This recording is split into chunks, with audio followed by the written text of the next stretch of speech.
Today's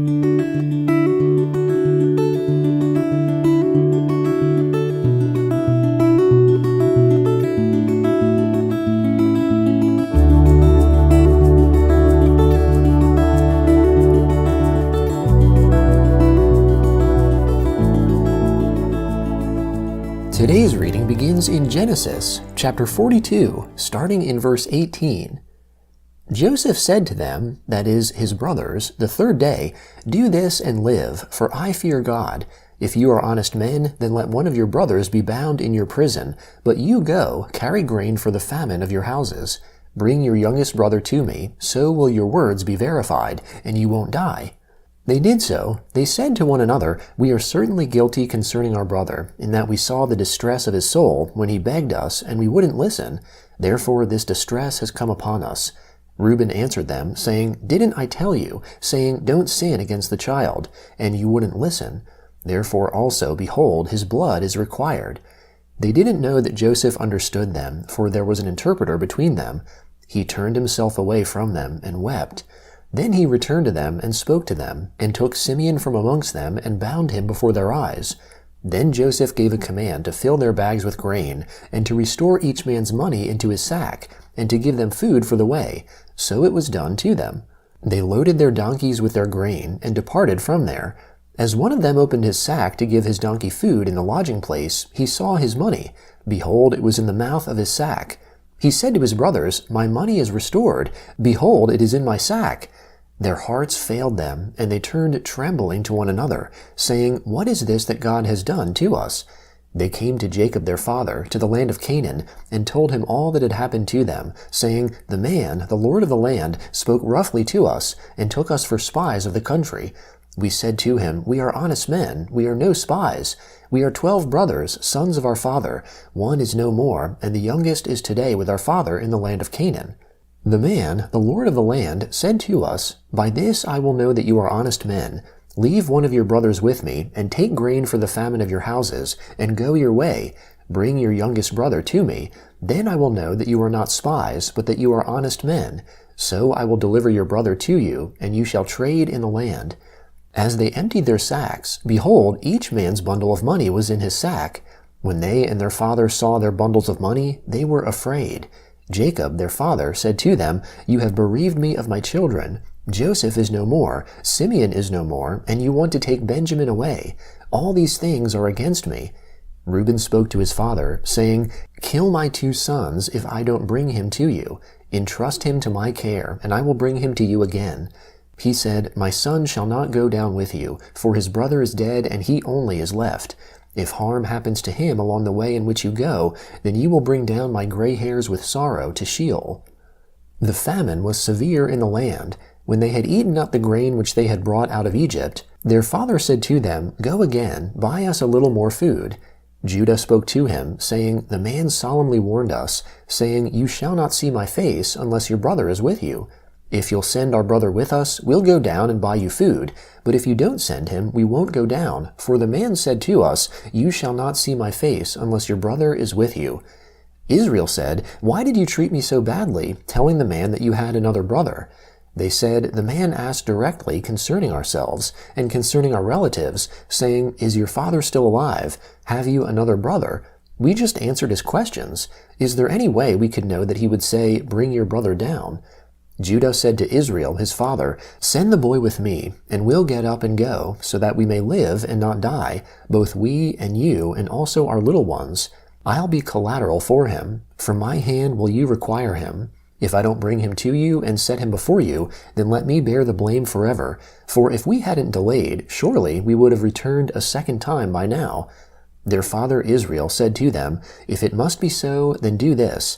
Take from the choice fruits of the land in your bags, and carry down a present for the man, a little balm, a little honey, spices and myrrh, nuts and almonds, and take double money in your hand, and take back the money that was returned in the mouth of your sacks. Perhaps it was an oversight. Take your brother also, get up and return to the man. May God Almighty give you mercy before the man, that he may release to you your other brother and Benjamin. If I am bereaved of my children, I am bereaved.' The men took that present, and they took double money in their hand, and Benjamin, and got up, went down to Egypt, and stood before Joseph. When Joseph saw Benjamin with them, he said to the steward of his house, "Bring the men into the house, and butcher an animal, and prepare, for the men will dine with me at noon." The man did as Joseph commanded, and the man brought the men to Joseph's house. The men were afraid because they were brought to Joseph's house, and they said, "Because of the money that was returned in our sacks the first time, we are brought in, that he may seek occasion against us, attack us, and seize us as slaves, along with our donkeys." They came near to the steward of Joseph's house, and they spoke to him at the door of the house, and said, "O my lord, we indeed came down the first time to buy food. When we came to the lodging place, we opened our sacks, and behold, each man's money was in the mouth of his sack, our money in full weight. We have brought it back in our hand. We have brought down other money in our hand to buy food. We don't know who put our money in our sacks." He said, "Peace be to you. Don't be afraid. Your God and the God of your father has given you treasure in your sacks. I received your money." He brought Simeon out to them. The man brought the men into Joseph's house, and gave them water, and they washed their feet. He gave their donkeys fodder. They prepared the present for Joseph's coming at noon, for they heard that they should eat bread there. When Joseph came home, they brought him the present which was in their hand into the house, and bowed themselves down to the earth before him. He asked them of their welfare, and said, "Is your father well, the old man of whom you spoke? Is he yet alive?" They said, "Your servant, our father, is well. He is still alive." They bowed down humbly. He lifted up his eyes and saw Benjamin, his brother, his mother's son, and said, "Is this your youngest brother, of whom you spoke to me?" He said, "God be gracious to you, my son." Joseph hurried, for his heart yearned over his brother, and he sought a place to weep. He entered into his room and wept there. He washed his face and came out. He controlled himself and said, "Serve the meal." They served him by himself, and them by themselves, and the Egyptians who ate with him by themselves, because the Egyptians don't eat with the Hebrews, for that is an abomination to the Egyptians. They sat before him, the firstborn according to his birthright, and the youngest according to his youth, and the men marveled with one another. He sent portions to them from before him, but Benjamin's portion was 5 times as much as any of theirs. They drank and were merry with him. The Gospel of Matthew, chapter 13, beginning in verse 47. Again, the kingdom of heaven is like a dragnet that was cast into the sea and gathered some fish of every kind, which, when it was filled, fishermen drew up on the beach. They sat down and gathered the good into containers, but the bad they threw away. So it will be in the end of the world. The angels will come and separate the wicked from amongst the righteous, and will cast them into the furnace of fire. There will be weeping and gnashing of teeth. Jesus said to them, "Have you understood all these things?" They answered him, "Yes, Lord." He said to them, "Therefore every scribe who has been made a disciple in the kingdom of heaven is like a man who is a householder, who brings out of his treasure new and old things." When Jesus had finished these parables, he departed from there. Coming into his own country, he taught them in their synagogue, so that they were astonished, and said, "Where did this man get this wisdom and these mighty works? Isn't this the carpenter's son? Isn't his mother called Mary, and his brothers, James, Joseph, Simon, and Judas? Aren't all of his sisters with us? Where then did this man get all of these things?" They were offended by him.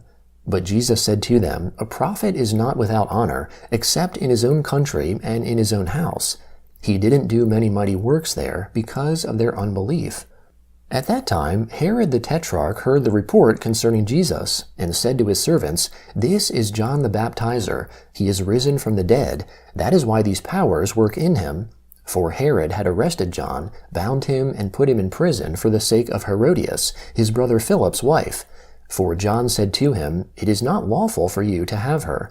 When he would have put him to death, he feared the multitude, because they counted him as a prophet. But when Herod's birthday came, the daughter of Herodias danced amongst them and pleased Herod. Therefore he promised with an oath to give her whatever she should ask.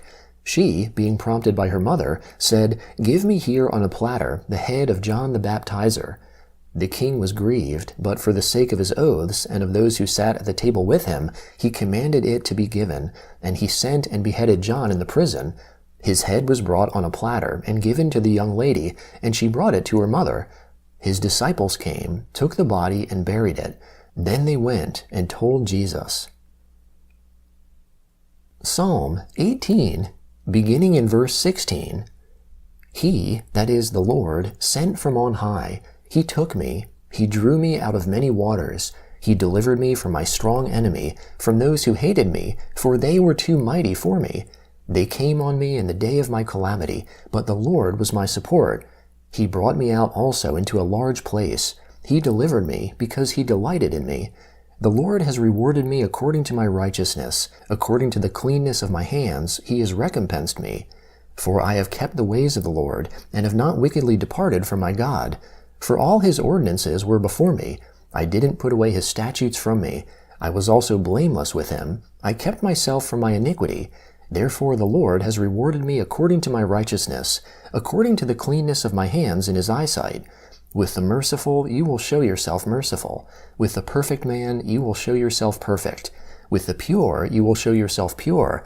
With the crooked you will show yourself shrewd. For you will save the afflicted people, but the arrogant eyes you will bring down. For you will light my lamp, Lord. My God will light up my darkness. For by you I advance through a troop. By my God I leap over a wall. As for God, his way is perfect. The Lord's word is tried. He is a shield to all those who take refuge in him. For who is God except the Lord? Who is a rock besides our God? The God who arms me with strength and makes my way perfect.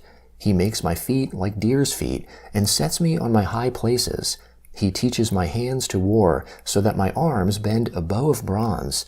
You have also given me the shield of your salvation. Your right hand sustains me. Your gentleness has made me great. You have enlarged my steps under me. My feet have not slipped. Proverbs chapter 4, beginning in verse 7. Wisdom is supreme. Get wisdom. Yes, though it costs all your possessions, get understanding. Esteem her, and she will exalt you. She will bring you to honor when you embrace her. She will give to your head a garland of grace. She will deliver a crown of splendor to you. Listen, my son, and receive my sayings. The years of your life will be many.